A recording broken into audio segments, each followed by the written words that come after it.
በስመ አብ ወወልድ ወመንፈስ ቅዱስ አሐዱ አምላክ አሜን። ሁሉን የምትገዛ ሁሉን የምትችል ጌታ አምላካችን እግዚአብሔር ሆይ የጸጋ የምሕረት ባለቤት ውድ ልጅህን ጌታችን መድኃኒታችን ኢየሱስ ክርስቶስን ልከህ ያዳንከን የዘላለም መጠጊያና አምባ የሆንከን እግዚአብሔር አብ በምትወደው ልጅ ስም እናመሰግንሃለን። ከመንፈስ ቅዱስ ጋር ይህን ጊዜ ስለሰጠህን እናመሰግንሃለን። የሕይወት ባለቤት ጌታችን አምላካችን ኢየሱስ ክርስቶስ አንተ የሕይወት ሁሉ ራስ ነህና ሰላምን ለምድር የምትሰጥ ሰላማችን ነህና እንደተጻፈ እርሱ ሰላማችን ነው፣ ሁለቱን ያዋሃደ ጥልን ግድግዳ ያፈረሰ ተብሎ እንደተጻፈ እንዲሁ ነህና ጌታ ሆይ በዓለም ላይ ያለ ጦርነት በሰላም እንዲጠናቀቅ ምድራችን ሰላም እንድታደር ሀገራችን ኢትዮጵያ ሰላም እንድታደር በየቦታው ያሉ ግጭቶች እንዲቆሙ ስለ ሰላም በፊት ጸሎት እናቀርባለን። ሁሉን የምትችል የምትሰማና የምትረዳ አንተ ቅዱስ ስምህ የተወደደ የተመሰገነ ይሁን። በጌታችን ኢየሱስ ክርስቶስ ከመንፈስ ቅዱስ ጋር ዛሬም ዘወትርም ለዘላለም አሜን። የተወዳችሁ ብሩካን የእግዚአብሔር ልጆች ሁላችሁ እንደምን ቆያችሁ? እንኳን ለዚህ ቀን አደረሰን አደረሳችሁ። አብይ ጾማችንን እግዚአብሔር በፈቀደ በተባረከ ሁኔታ እግዚአብሔር ሰጥቶን እንግዲህ በጾም ውስጥ ነው ያለ ነው።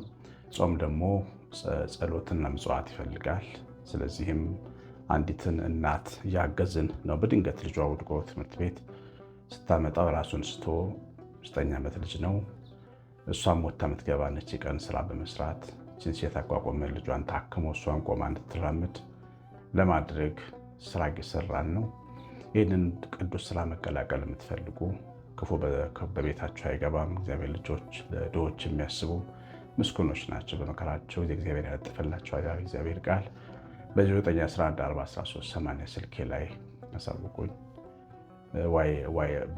ቫይበር፣ ዋትሳፕ ላይ እና ቴሌግራም ቦቲማፕ ላይ አለው መልእክት አኑሩልኝ። አድራሻ አስቀምጥላችኋለሁ። እግዚአብሔር እናንተን ቤታችሁን ይባርክ። ዛሬ በጾም ውስጥ ስንሆን የምንፈተናቸው ፈተናዎች ማስታወስ ነው። ይሄ የመጽሐፍ ቅዱስ ሀሳብ ነው። መጽሐፍ ቅዱሳችን ማቴዎስ ወንጌል ምዕራፍ 4 ላይ እንደዚህ ይላል እግዚአብሔር ቃል። ከዛም ወደ ኢየሱስ ከዲያብሎስ ይፈተን ዘንድ መንፈስ ወደ ምድረ በዳ ወሰደ። 40 ቀን 40 ሌሊትም ከጾም በኋላ ተራበ። ያው ጌታችን ኢየሱስ ክርስቶስ ስለ ጾመ እኛም አብይ ጾም ወይም ጾመ ኢየሱስ ጾመ ክርስቶስ ብለን የምንጠራው ጾም ነው። በጣም ሰፊ ስለሆነ ጾመ ሁዳዴ ይባላል። ይህንን ጾም የጾመው ጌታችን ኢየሱስ ክርስቶስ ነው። ጾሙ አልጋ ባልጋ አልነበረም። አንደኛ 40 ቀን ነው ያልበላው ያልጠጣ። እስከ 9 ሰዓት እንኳን ሳንበላ ውለን እንዴት እንደሚከብደን ታውቃላችሁ። ስጋችን መብል ስለለመደ 40 ቀን የጾመውና ምን ያህል ከባድ ጾም እንደጾመ ተመልከቱ። አባቶቻችን እንዳሉት ከዘረጋ ሳያጠፍ ካጠፈ ሳይዘረጋ እና እዚህም ሳይል እጅግ ጭው ያለ በረሃ ውስጥ ተራራ ላይ ነው የጾመው እና የውሃ ምንጭ በሌለበት ቦታ ነው የጾመው። ያ ብቻ አይደለም፣ ጠበኛ እባብ ባለበት ቦታ ነው የጾመው። እና ጾም መቼም መንፈሳዊ ልዕልና ነው። እግዚአብሔርን ለሚያውቁ ሰዎች መንፈሳዊ ድፍረት ነው። በጠላት ፊት መውጣት ነው። በሚገዳደረን ፊት ታጥቀን መውጣት ነው። አላውቅም ስለ ጾም ያላችሁን ግንዛቤ እግዚአብሔር ልጆች። ጾም መንፈሳዊ ነገርን የምንወረውርበትም የምንቀበልበትም የምንሰጥበትም የምንወስድበትም። ጾም መንፈሳዊነታችን ጉልበት የሚያገኝበት ነው። ለምን መሰላችሁ? ስጋ በጾም በደከመ ጊዜ መንፈስ ልዕልና ያገኛል። ይኸውላችሁ 2 ነገሮች አሉት የሰው ልጅ። መንፈስ ስላለው የሰው ልጅ መንፈሱ የሚነቃቃው በጾም ጊዜ ነው። አንደኛው ስጋ በጾም ሲደክም የመንፈስ ያውነት አፈትልኮ ይወጣል ማለት ነው ከውስጣችን። ወይ መንፈስ ቅዱስን ይዘን ከመንፈስ ቅዱስ ጋር ሆነን ዲያብሎስን ድል ነስተን እግዚአብሔርን ፍቅሩን ቀምሰን የእግዚአብሔርን ሙቀቱን ሞቀን ልንመጣ እንችላለን በጾም። እግዚአብሔርን የማያውቁ ያለ ክርስቶስ የሆኑ ሰዎችም ሳይቀር መንፈሳቸው ይነቃቃል በጾሙ ጊዜ። እነሱን ግን ያኛው መጥፎ መንፈስ ያገኛቸዋል። ለምን? መንፈሳችን ሲነቃቃ ከመንፈስ ጋር የሚገናኝ ስለዚህ ያኛው መንፈስ ስለሚገናኛቸው ብዙ ጊዜ በጾም ውስጥ ጦርነት ይቀሰቀሳል፣ አመፅ ይነሳል፣ ግድያ፣ እነሱ ቅዱስ የሚሉት ጦርነት የሚነሳው በጾም ውስጥ ነው። ለምን? መንፈሳቸው ስለሚነቃቃ ክፉ መንፈስ እንዲሰራ ከነሱ ጋር ያደርጋቸው። እኛ እግዚአብሔር ልጆች ስለሆንን ቅዱሱን የተባረከውን መንፈስ ቅዱስም እንዲሰራ የምናደርግበት በሕይወታችን ትልቁ በረከታችን ነው። ለዚህም ነው በጾም ውስጥ ጾም ስንጾም ተኩስ ከፈትን ማለት ነው። ሰሞኑን ጦርነት የተጀመረው እስራኤል ተኩሳ ነው አይደል? ወደ ኢራን ልክ እንደዚሁ ተኮስን ማለት ነው። ስለተኮስን ያው አጸፋው ግብረ መልሱን ደግሞ እንቀበላለን። የተለያዩ አይነት ፈተናዎች ሳይገቡን ረቂቅ ሆነው ወደኛ ይመጣሉ። የመጀመሪያው ፈተና አብዝቶ ምግብን መመኘት። አንዳንዴ ምግብ በቃ ለመብላት ያክል የምንበላው ነገር ሊሆን ይችላል። በጾም ጊዜ ግን ምግብ የኔ ፍቅር ይሆናል ማለት ነው። ናፍቆት ይሆናል። ይህን ፍላጎት በውስጣችን ሊቀሰቀሰው ይችላል። ያንን ፍሬ ለማየት ያማረ ለመብላት የሚያስጎመጀውን አየችው እንዳለ የተንጠለጠለው ሌላ ጊዜ እኮ ታየዋለች። ያን ፍሬ ሌላ ጊዜ እኮ ስጋ ውስጥ በገነት መካከል ሔዋን ታውቀዋለች። ዛሬ ግን ያ ፍሬ ለመብላት የሚያስጎመጅ እንዲሆን ያደርጋት በውስጧ የሚገፋፋት ስሜት ፈተናዋል እና ሌላ ጊዜ ምንም የማይመስለን ምግብ የዘውትር ናፍቆታችንና ፍቅራችን እንዲሆን ያስቸግራል። ይሄ አንደኛው ፈተና ነው። በመብላት እንድንፈተን ያደርገን ይችላል። ምክንያቱም ጾምን የሚያፈርሰው መመገብ ስለሆነ ይሄ አንደኛው።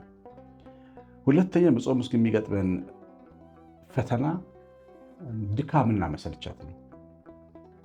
ጾም አልወድም የሚሉ ሰዎች አጋጥሟቸው ያውቃል? ጾም አልወድም የሚሉት በጾም ውስጥ ያለው ድካም ምን ያህል ከባድ መሆኑ ስለሚገባቸው። ጾም ስግደት አለ። በጾም ጊዜ እግዚአብሔርን ማሰብ አለ፣ ቆሞ ማስቀደስ አለ፣ መጸለይ አለ። እነዚህ ነገሮች ድካም ይፈልጋሉ። ያ ድካም ያሰለቻቸዋል። ከዛ ላይ ከምግብ እንከለከላለን። ፈቃደኞች ከሆኑ ትዳር ላይ ባልና ሚስቶች ካልጋ ተከልክለው አብረው ይኖራሉ። ያ ሁሉ ድካም ያስከትላል። ስለዚህ ድካሙን የማይፈልጉ ሰዎች እንዲፈጠሩ የድካም መንፈስ በጣም በውስጣችን ላይ ሊሰለጥን ይችላል። በዚህ ምክንያት ጾሙን የመጥላት ከጾሙ የመሸሽ ፍላጎት ሊኖረን ይችላል። ሶስተኛው ስሜታችን ነው የሚበሳጭ፣ ቁጡና ብስጩ ያደርገናል። ሁሌ ድካም ካለ መበሳጨትና መቆጣት አለ። በጾም ጊዜ የሌለ ቁጡ የሚሆኑ ሰዎች አሉ። ጸባያቸው ብዙ እጥፍ ቁጡ የሚያደርጋቸው ማለት ቁጣ ለኃጢአት በር ስለሚከፍት፣ ኃጢአትን ለመስራት በር ስለሚከፍት እግዚአብሔር ቃል ብትቆጡም ኃጢአት ግን አታርጉ ይላል። አንዳንድ ጊዜ ጥፋት ሲሰራ ስንመለከት፣ የሚጎዳ ነገር ሲሆን ስንመለከት፣ ቤት መሪ ከሆን ቤተሰብ መሪ ከሆን ልንቆጣ እንችላለን። ግን ቁጣችን ሰማይ የሚነካ መሆን ግን የለበትም። በጾም ጊዜ ቁጣ ከወዳጅ ጋር ከተላላቅ ጋር ከልጆች ጋር ከቤተሰብ ጋር ከአማች ከመራት ከስራ ባልደረባ ጋር ቁጣ የሚለን ሰዎች አለን። ይሄ ስሜታችን ሲፈተን የምናየው ምልክት ነው። ያ ቁጣ ካለን ዝም ማለት ይሻላል፣ አለመናገር። ቁጣን ካላስተናገድነው ትቶን ይሄዳል። እግዚአብሔር ቃል ዲያብሎስን ተቃውሞት ከእናንተ ይሸሻል ይላል። የትኛውም ፈታኝና ፈተና ካልተቀበላችሁ ትቶ ነው የሚሄደው እና በስሜታችን ውስጥ እንዲህ አይነት ነገር ሊፈጠር እንደሚችል ማወቅ አለብን። ያን ጊዜ ክፉ ከመናገር የዚህን ፈተና ወጥመድ እንኳን ደህና መጣህ ብሎ ከማስገባት መጠንቀቅ ያስፈልጋል። ለምን እንደፈለግን እየተናገርን ክፉ ቃል እያወጣን፣ ክፉ ቃል ሲባል ስድብ ብቻ ላይሆን ይችላል። ሰውን እንዲህ ነህ ብላ ጀጅ እያደረጉ መናገር፣ እንዲህ ነሽ ልጄ፣ እንዲህ ነህ ባሌ፣ እንዲህ ነህ ሚስቴ፣ እንዲህ ነሽ እያሉ መናገር ክፉ ቃል፣ የሰሚውን ልብ የሚወቅስ የሚጎዳ የሚያሳምም ንግግሮች እንድንናገር ሊገፋፋን ይችላል። ያ ማለት እንቁላል ጠብሰን በላን ማለት ነው። እግዚአብሔር ልጆች እና እንዲህ አይነት ፈተናዎች ሊመጡ ይችላሉ። ሌላው ልክ የሌለው የፍትወት ፍላጎት፣ የስጋ ፍትወት ፍላጎት ይመጣል። ብዙ ጊዜ በተለይ ወጣኒ በሆኑ አዲስ ጿሚዎች፣ አዲስ ጾምን የተለማመዱ ሰዎች ከሚፈተኑ ፈተናዎች አንዱ ፍትወት፣ ስጋ ፍላጎታቸውን እና የእንጀራ ናፍቆት ነው የሚፈትናቸው። ሁለቱ ፈተናዎች ለአዲስ ጿሚዎች ከባድ ፈተና ናቸው። እንቅልፍ ሊነሱ ይችላሉ። ሰላም ሊነሱ ይችላሉ። ለምን ጾምክ ሊያሰኙ ይችላሉ። የፈተና ምክንያት ሊሆኑም ይችላሉ። ቅዱስ ጳውሎስ ስለ ባልና ስለ ሚስት ሲያስተምር አንዳችሁ አትከላከሉ፣ ለጸሎትና ለጾም ተነጋግራችሁ ተስማምታችሁ ካልሆነ በስተቀር ደግሞም ሰይጣን እንዳይፈትናችሁ አብራችሁ ነው። ለፈተና ምክንያት ይሆናል። ባልና ሚስቶች እንኳን እንዲጋጩ ሊያደርግ ይችላል። አንዳንዴ በጾም ውስጥ አንተ ከኔ ጋር አትሆንም፣ ከአንቺ ጋር አልሆንም ሲባባሉ እንደተጠላሉ እንደማይፈላለጉ አድርገው ራሳቸውን እንዲቆጡና ስሜታቸው እንዲታወቅ ጠብ በመካከላቸው እንዲገባ በር ሊከፍት ይችላል። አንደኛ ቆሮንቶስ ምዕራፍ 7 ላይ ቁጥር 3 ባል ለሚስቱ የሚገባትን ያድርግ፣ እንዲሁ ደግሞ ሚስትም ለባሏ። ሚስት በገዛ ስጋዋ ላይ ስልጣን የላትም፣ ስልጣን የባሏ ነው እንጂ። እንዲሁም ደግሞ ባል በገዛ ስጋዋ ላይ ስልጣን የለውም፣ ስልጣን የሚስቱ ነው እንጂ። ለጸሎት ትተጉ ዘንድ ተስማምታችሁ ለጊዜው ካልሆነ በስተቀር እርስ በርሳችሁ አትከላከሉ። ራሳችሁን ስላለመግዛት ሰይጣን እንዳይፈትናችሁ ደግሞ አብራችሁ ሁኑ። ስትጸልዩ ስትጾሙ ፈተና በጣም ከበዛባችሁ ራሳችሁን መግዛት ሲያቅታችሁ አብራችሁ ሁኑ። ፈተናው በዛ ሰዓት ይቀሰቀሳል ማለት ነው። ሰው ታውቃላችሁ፣ የተከለከለን ነገር ይፈልጋል። ኖ የተባለውን አትንካ የተባለውን ነገር መውሰድ ይፈልጋል። ሌላ ጊዜ ምንም የማይመስለው በተከለከለ ጊዜ ላይ ይመስል። ይሄ የእኛ የኃጢአተኝነት ዝንባሌ ነው።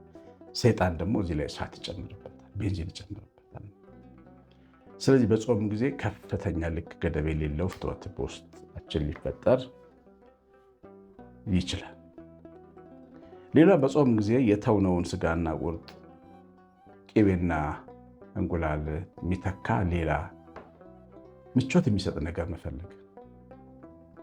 የጾም መንፈሳዊ ዓላማ ራስን ሰውነትን ጎድቶ መንፈስን ሕያው ማድረግ ነው። ስጋን ጎድቶ መንፈስን ሕያው ማድረግ ነው እና መናኛ መብልም አልበላሁም ሲለን ቅዱስ ዳዊት በጾመ ጊዜ ጾምኩ ስጋዬን በጾም አደከምኳት፣ መናኛ ምግብ እንኳን አልበላሁም። ምን ማለት ነው ታውቃላችሁ? ጨው የሌለው ሽሮ እንደመብላት ነው። የጾም ጊዜ ጨው የሌለው ሽሮ እንደመብላት። ትክክለኛ ጾም ከፍላጎታችን መከልከል። ይሄን ነው። ለአንዳንድ ሰው ስጋ፣ እንቁላል ድሮም በሽታው ምን ከልክሎት ምንም አይፈልገውም። ምንም የማይፈልገውን ነው በጾም ሰዓት የሚከለከል። ደስ ሊለው ይችላል። አትክልት ተመጋቢ ይሆናል። ብዙ መመገብ የሚወደው እንደኔ ድንች ሊሆን ይችላል፣ ወይ ካሮት ሊሆን ይችላል፣ ወይ ሌላ አይነት ጣፋጭ ምግብ ሊሆን ይችላል፣ ፍርፍር ሊሆን ይችላል። የሚወደውን መቀነስ ነው ጾም ማለት። ስጋውን እንቁላሉን መተው እንዳለ ሆኖ እኔን ለመሰለ ሰው ድንቹን መተው ነው። በቀደም አንድ እንግዳ ቤቴ መጥቶ ቡና ጠጣ ነው። ምሳ እየበላን ነበር። አይ ቡና አልጠጣም። ለምን ስለው ጾም እስኪፈታ ቡና አልጠጣም አለ። በጣም ቡና ስለሚወድ ነው ይሄ ሰው እንደዛ ያለ። በጣም የምወደውን በመተው ጌታዬን ላክብር ብዬ ነው። በጣም የምንወደው ቡና፣ በጣም የምንወደው ሻይ፣ በጣም የምንወደው ምግብ አይነት የጾም ቀን ቅቤ ስላልገባበት ብቻ ፊት ለፊታችን ቢቀመጥ መንፈሳችን ጾሟል እግዚአብሔር እና በሱ መተካት ያንን የተከለከለው ነገር በተፈቀደ ግን ሰውነትን የበለጠ በሚጠቅም ነገር መተካት፣ ራስን ማታለል፣ ለስርዓት ብቻ መጾም እንዳይሆንብን እንዲህ አይነት የምርጫ ፈተና በሕይወታችን ሊመጣ ይችላል። በተቻለ መጠን የምንወደውን ነገር በመከልከል ራሳችንን መቅጣት ያስፈልጋል። ለእግዚአብሔር የምወደውን ነገር ትቼልሃለሁ ማለት ነው ጾም ማለት ነው። የምወደውን ነገር። ሌላው በጾም ጊዜ ስስታም መሆን፣ ለምሳሌ ምጽዋት ማድረግ ይገባናል። እልህ ይዘናል። በጾም ውስጥ የሚገኝ ጸሎትና ምጽዋት ትልቅ ዋጋ እንዳለው ያውቃል። ስለዚህ እንድንታሰር እጃችንን ሊፈልግ ይችላል። የስስት ማዕበል ሊመታን ይችላል። መጠንቀቅ ያስፈልጋል። በአጠቃላይ በጾም በጣም ብዙ አይነት ፈተናዎች ወደ ሰው ልጅ መንፈስ ይመጣሉ። ጥሩ ጿሚዎች ስንሆን እስከ 9 ሰዓት ቆይተን አንዳንዶቻችንም አስቀድሰን በየቀኑ የምንመጣ ሰዎች ሰው ንቀት በልባችን ውስጥ ከፍ ያለ ቦታ ሊኖረው ይችላል። ያላስቀደሱ ያልጾሙ የደከሙ ሰዎች በእኛ ፊት ጉንዳን ሆነው ሊታዩ ይችላል። ይሄም ፈተና ነው።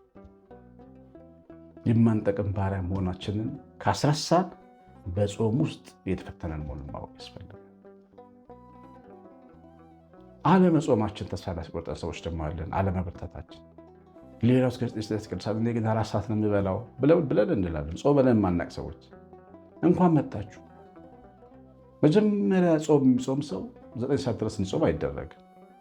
ጥሉላቱን ስጋውን ቅቤውን ተከልክሎ እንዲለምድ ከዛ እስከ 4 ሰዓት ከዛ እስከ 6 ሰዓት ከዛ እስከ 9 ሰዓት ይቀጥላል። ከበረታ ደግሞ 2 ቀን ሊያክፍል ይችላል። ግን ተስፋ መቁረጥ ከበረታው ጋር ራስን እያወዳደሩ እኔ ማልጠቅም ነኝ ብተው ይሻለኛል እያሉ አዳዲስ ጾሚዎች ችኩል የሆነ ውሳኔ ከመውሰድ መጠንቀቅ ያስፈልጋል። እንግዲህ በአጠቃላይ በጾም ውስጥ እነዚህ መሰረታዊ ነገሮች ማወቅ አለባችሁ። እንደተመላኩት ጻፉልኝ። በዚህ ጾም የተባረከውን እናታችን የምንለውን ስራ እንሰራለን። ኮሜንትና ላይክ በማድረጋችሁ እግዚአብሔር ይባርካችሁ። ቀሲስ አሸናፊ ገብረማርያም ነኝ። እግዚአብሔር ቸርነት፣ የእመቤታችን በረከት፣ የመላእክት ጥበቃ አብሮን ይሁን። ሰላም